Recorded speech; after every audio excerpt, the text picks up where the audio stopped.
తిరుమల శ్రీవారి లడ్డు విక్రయాలను మళ్లీ వివాదం చేయడానికి కొందరు ప్రయత్నిస్తున్నారు. గతంలో క్వాలిటీ తగ్గించినప్పుడు నోరు మెదపని వారు బ్లాక్ మార్కెటింగ్ ను అడ్డుకోవడానికి ఆధార్ను అనుసంధానం చేస్తుంటే గగ్గోలు పెడుతున్నారు. లడ్డూతో పాటు అన్నప్రసాదం నాణ్యత పెంచినప్పుడు ప్రశంసాపూర్వకంగా ఒక్క మాట మాట్లాడిన వారు లడ్డు విషయంలో భక్తులకు అన్యాయం జరుగుతోందని అంటున్నారు. అసలేం జరుగుతుంది తిరుమలలో? గతంలో లడ్డు నాణ్యత తగ్గడానికి కారణమేంటి? ప్రస్తుతం లడ్డు నాణ్యతకు టీటీడీ తీసుకుంటున్న చర్యలేంటి?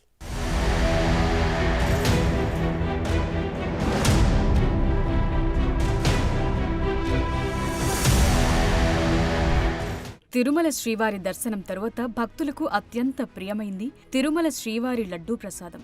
సామాన్యుడి నుంచి ధనవంతుడు, పిల్లల నుంచి ముదుసలి వరకు అందరూ లడ్డూను అత్యంత ఇష్టంగా తింటారు. ఇక్కడ మతాలతో కులాలతో సంబంధం లేదు. ప్రతి ఒక్కరూ ఇష్టంగా లడ్డూ ప్రసాదాన్ని ఆస్వాదిస్తుంటారు. అయితే అలాంటి లడ్డూను వివాదంగా మార్చి లబ్ధి పొందాలని కొందరు చూస్తున్నారు. దాని వెనుక ఉన్న హస్తం ఎవరిదో కూడా ఇప్పుడు బయటపడుతుంది.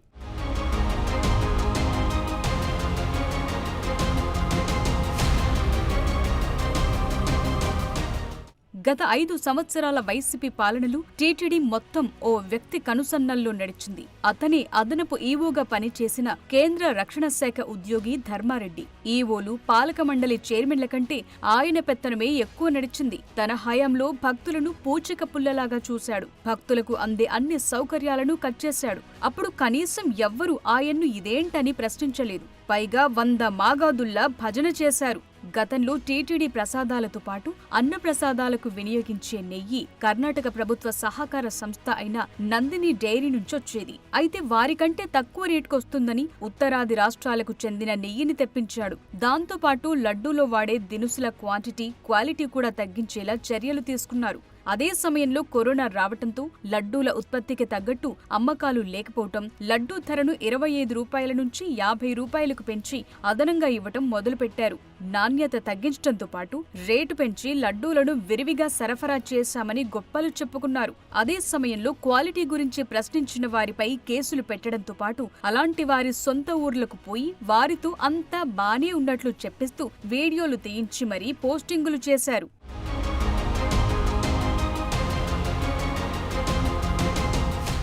అదేవిధంగా అన్నప్రసాదాల నాణ్యత గురించి ప్రశ్నించిన వారిని కూడా ఇబ్బంది పెట్టారు. ఇక్కడ కూడా నాణ్యత తగ్గించి నూకలు కలిపిన బియ్యాన్ని వాడారు. దాంతోపాటు రీసైక్లింగ్ బియ్యాన్ని సైతం అన్నప్రసాదంలో వాడారని అప్పట్లో ప్రచారం జరిగింది. దానికి తగ్గట్టుగానే నాణ్యత లోపించింది. ఇదే విధంగా క్యూ లైన్లలో ఉన్న భక్తులకు అన్నప్రసాదాల మాట అటుంచి కనీసం చిన్న పిల్లలకు పాలు కూడా ఇవ్వకుండా ఇబ్బంది పెట్టారు. చివర్లో టీటీడీ చైర్మన్ గా బాధ్యతలు చేపట్టిన భూమన కరుణాకర్ రెడ్డి కొంత శ్రద్ధ చూపించి అన్నప్రసాదాలు పంపిణీ ప్రారంభించినా అప్పటికే జరగరాని నష్టం జరిగిపోయింది. కూటమి ప్రభుత్వం అధికారంలోకి రావటంతోనే తిరుమల శ్రీవారి దర్శనానికి వచ్చిన సీఎం చంద్రబాబు నాయుడు కొండపై గత ప్రభుత్వ హయాంలో జరిగిన అక్రమాలపై విచారణకు ఆదేశించారు. అదే సమయంలో అన్నప్రసాదంతో పాటు లడ్డు ప్రసాదం నాణ్యత పెంచాలని, క్యూలైన్లలో ఉన్న భక్తులకు అన్నప్రసాదాలు, పాలు రెగ్యులర్ గా ఇవ్వాలని ఆదేశించారు. అందులో భాగంగా బాధ్యతలు తీసుకున్న మొదటి రోజు నుంచి ఈవో శ్యామలారావు ఎక్కడ లోపాలున్నాయని గుర్తించడానికి రెగ్యులర్ తనిఖీలతో పాటు రివ్యూలు చేశారు. లడ్డు ప్రసాద నాణ్యతను ఏ విధంగా పెంచాలనే విషయం మీద పోర్టు సిబ్బందితో పాటు మైసూర్కు చెందిన పాకశాస్త్ర నిపుణులను పిలిపించి వారితో చర్చించారు.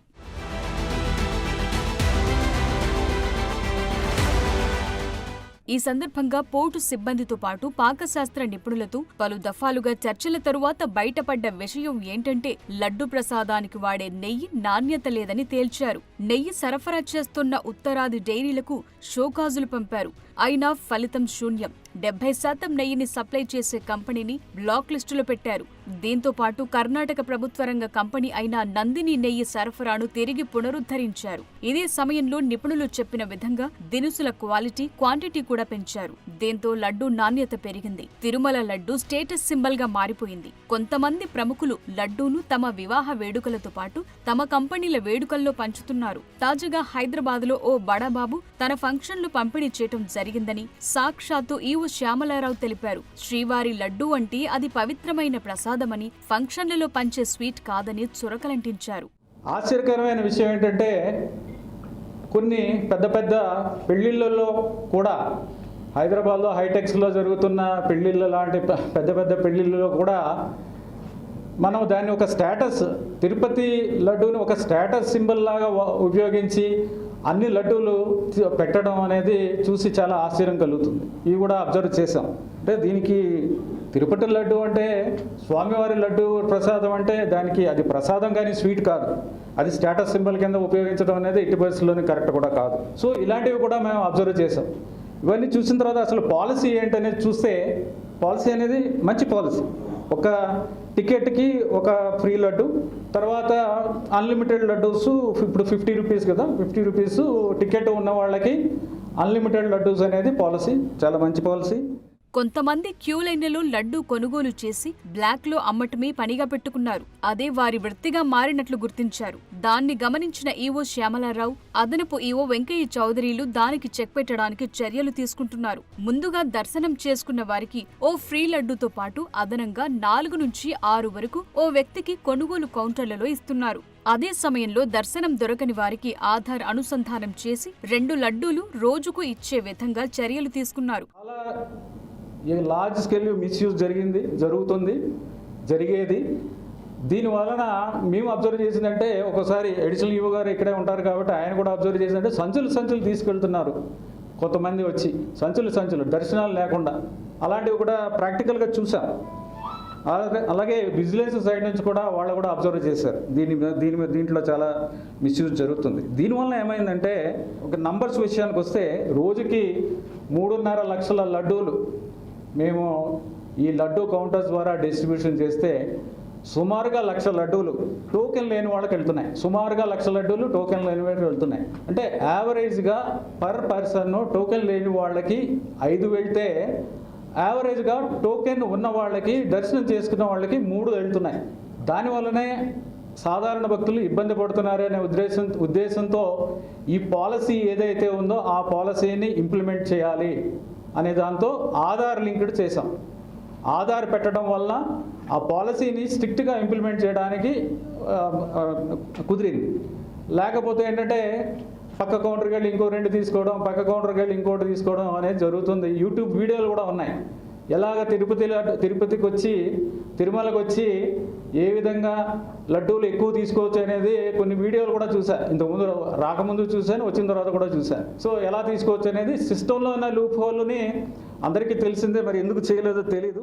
అయితే దీనిపై కొందరు లేనిపోని రచ్చ మొదలుపెట్టారు. భక్తులకు అన్యాయం జరుగుతోందని, లడ్డూపై రేషన్ పెట్టి అన్యాయం చేస్తున్నారని ప్రచారం మొదలుపెట్టారు. సోషల్ మీడియాతో పాటు కొన్ని మీడియా సంస్థల్లో టీటీడీకి వ్యతిరేకంగా ప్రచారం జరుగుతోంది. అయితే ఆధార్ అనుసంధానంపై ముందుగా ప్రకటించకుండా టీటీడీ అమలు చేయటం కొంత అయోమయానికి కారణమైందని తెలుస్తోంది. దానిపై ఈవో మాట్లాడుతూ, భక్తుల సౌకర్యార్థం కోసమే ఈ నిర్ణయం తీసుకున్నామంటూ ఆధార్ కార్డ్ అనుసంధానంపై దుష్ప్రచారాన్ని కొట్టిపడేశారు. ఒకటే ఇప్పుడు ఏంటంటే సిస్టంలో అలాంటిది ఏం లేదు. అది కూడా ఒకటే జరుగుతుంది. అంటే రోజుకి భక్తులకు కూడా రోజుకి 2 ఇస్తారు భక్తులకు కూడా అన్నట్టుగా విధంగా జరుగుతుంది. బట్ అలాంటి రిస్ట్రిక్షన్ ఏం లేదు.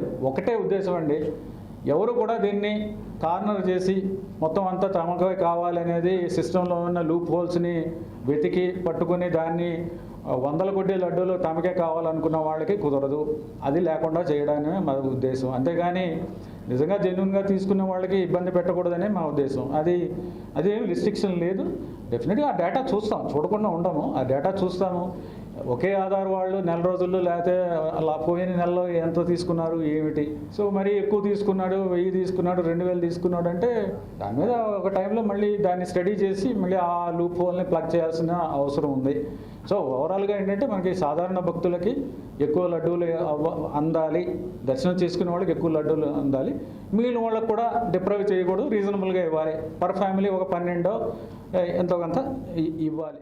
గత 3 నెలలుగా కూటమి ప్రభుత్వం వచ్చిన తరువాత అన్నప్రసాద నాణ్యత పెరిగింది. దాంతో పాటు క్యూలైన్లలోని భక్తులకు కనీస సౌకర్యాలు కల్పిస్తున్నారు. సామాన్య భక్తులకు పెద్దపీట వేస్తున్నారు. అయినా ఆ సంస్కరణలు పునరుద్ధరించడాన్ని పట్టించుకోని కొందరు మాత్రం లడ్డూల రేషనింగ్ అంటూ హడావిడి చేస్తున్నారు. కొన్ని ప్రజా సంఘాలు కూడా అదే చేస్తూ విమర్శల పాలవుతున్నాయి. గత పాలక మండళ్ల హయాంలో జరిగిన అవకతవకలు, ప్రసాదాల నాణ్యతల తగ్గింపుపై వ్యతిరేక ప్రచారం జరిగినప్పుడు అలా చేసిన వారిని పూర్తి స్థాయిలో కట్టడి చేయటమే కాకుండా వారిపై వివిధ రకాల కేసులు కూడా పెట్టారు.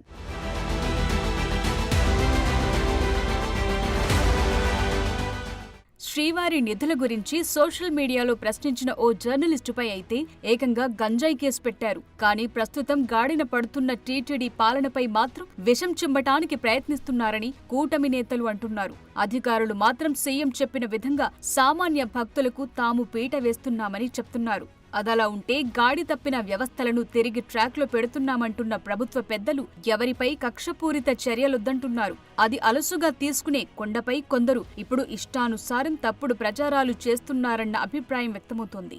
రైతు మెత్తనైతే గుర్రం మాట వినదంటారు. ఇదేనేమో.